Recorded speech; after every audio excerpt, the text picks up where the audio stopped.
জানো তো আমাদের হাতের 5টা আঙুল যেমনই একদম সমান না, সেরকম আমাদের লাইফে থাকা প্রত্যেকটা মানুষের মন মানসিকতা কিন্তু একদমই সমান হবে না। মানে সবার কিছু না কিছু ডিফারেন্স থাকবে। কেউ হয়তো তোমাকে ভালোবাসবে, সেই ভালোবাসাটা থাকবে একদম নিউট্রাল, একদম রিয়েল। আর কেউ তোমাকে জাস্ট ভালোবাসার একটা ফিকে তুচ্ছ অভিনয় করে বেরিয়ে যাবে। কিন্তু এই যদি হিসেব কষতে বসে যাও না, তাহলে জীবনটা ওলটপালট হয়ে যাবে। তাই এত হিসেব কষে না থেকে জীবনটা জীবনের মতো চলতে দাও, তাই না? আমি তো তাই করি। কে কী ভাবছে, কে কী বলছে থাক না, তোমার জীবনে যারা প্রিয় মানুষ তাদেরকে নিয়ে ভাবো। নমস্কার, আমি চন্দ্রিমা। আই হোপ ভিডিওটা ভালো লাগবে।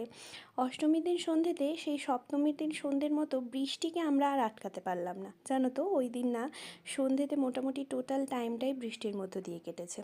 দোকানগুলো এত ভালো লাগছিল, প্রত্যেকটা উলেন কালেকশন পুরো হ্যান্ডমেড, ভীষণ ভালো লাগার মতো। আমরা একটু লঞ্চ ঘাটে গেছিলাম, দেখে তো মনে হচ্ছিল, দেখে একটু যেতে ইচ্ছে করছিল কাছে। এতটা বৃষ্টি তোমরা বুঝতেই পারছো। আমি তো সেই সব সময় হাসি নিয়েই বাড়ি ফিরতেই ব্যস্ত। ভাবলাম একটু ভেতরে ঢুকবো, বাট সিচুয়েশন ছিল না, বেরিয়ে আবার চলে এলাম। ভালো থেকো।